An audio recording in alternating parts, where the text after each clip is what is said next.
I'm not saying it didn't happen back then either, but like a famous Hollywood director did a favor for one of their mutual friends to hire her daughter on, who's a little bit younger than me. I want to say now she's probably like 32, 33, as a personal assistant, as a favor. He's like, you know what, I'll give her a job, you know. She sucked at her job, you know, and her mom calls the director, this guy, and starts complaining about how he let her go. Can you imagine 30 years ago, 20 years ago, your mom calling your boss to say, why did you fire my daughter? Or why is she not working there anymore? I see that a lot. And I saw that a lot at our previous company. Yeah. When people would complain about the work that we did. Hey, it wasn't great, right? At certain points, but your parents are not, you're an adult. Yeah. Whether you think your brain, you know, they say your brain doesn't mature until you're 25, right? But you're legally an adult. You can go be drafted, you know, you can do this, you can do that. You can go to prison, yeah. This is your job. This is not your parents' job. You know, it's not their job to look after you. I mean, yes, can they help you and assist you when you're in a dark place or something wrong has happened? Yeah, you would hope that your parents will help you, but they're not, your day-to-day, they need to empower you to fail and to make poor decisions sometimes and good decisions. But I can't imagine, like, if, let's say that, you know, your job, you know, you suck and your mom's not going to call your boss and say, why'd you fire my son, right? Yeah. I feel like that's very common nowadays, though, and that's the symptom of the helicopter parenting, you know, and it's even worse with cell phones now. Like, at least it started, you know, they say it started in the late 80s, early 90s. I don't feel like it was quite that level yet, but now with cell phones, parents giving like, we just had this conversation yesterday, like, you know, some of the school districts are finally starting to ban cell phones in classrooms, right? And I remember when I was in school, you know, passing notes, like, you get in trouble for that, you know? Yeah. And obviously mostly girls did it, you know, guys maybe did it a little bit, but I don't remember too much for that. But talking class, I remember I had a Game Boy. You know, you can't bring your Game Boy out in class. And obviously I knew better than that. But there were kids I remember, like, pulling out their Game Boy. Getting in trouble for it. Tamagotchi or Gigapet. Yeah, everybody had little things. And nowadays they're just letting kids do that in class. And the teachers can't do anything. Yeah. You know, because, I need to get a hold of my son. You don't need to get a hold of your son. He's in school. He's supposed to be learning. Or she's in school. She's supposed to be learning. You don't need to talk to your son and text them all day. Yeah.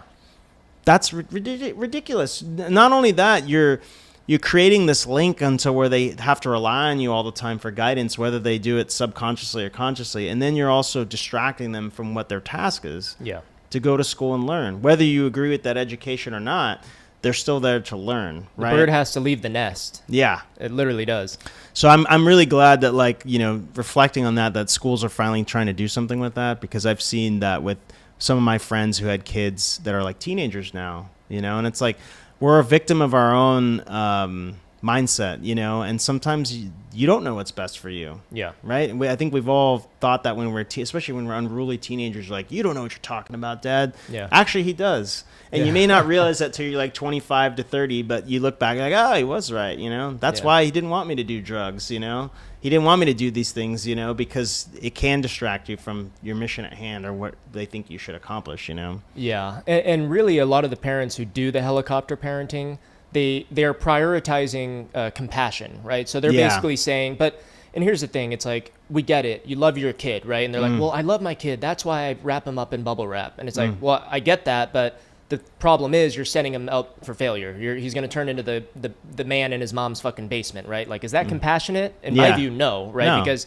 he's going to have financial problems. He's going to have relationship problems. He's not going to be able to hold a stable job. Like, that doesn't sound compassionate to me. The good mother necessarily fails, right?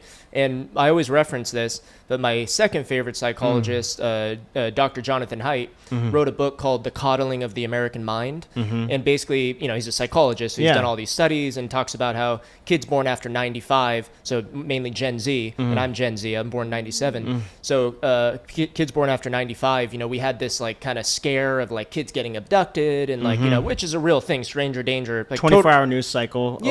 Totally valid concern, right? But parents took it overboard and they really started to keep their kids in, right? And if you talk about kids who were born in the 80s or so, they were maybe 6 years old when they were allowed to go out and play on their bike, you know, and their parents weren't really watching what they're doing.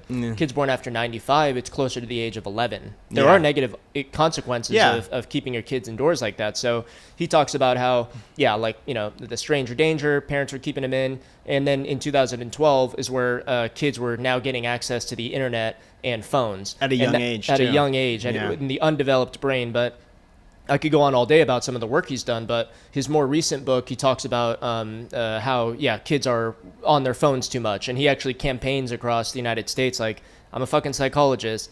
Don't let kids use their iPhones in school. Like, I don't think kids should have an iPhone until they're 15.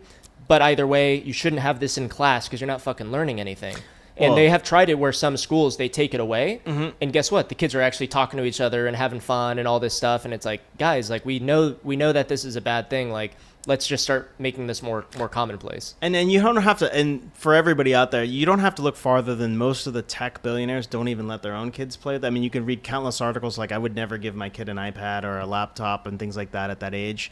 But you also look at like documentaries that explored, and I remember, the difference I was able to see as a young adult, the difference between, using a computer when you come home from school, right, and you log on, and you only have a limited amount of time because there's everybody in the house is using it, right, and I had two stepbrothers and a brother, and then my parents, right, and we had like 2 computers, but like. Not for a while, we only had 1, so you had to share it, And social media and cell phones weren't a thing really yet. So you didn't have it in your pocket all the time. Yeah. Right? Instant access, right? If you logged onto MySpace back then, you logged in like a few times a day after school, and you didn't check it till the next day after school, right?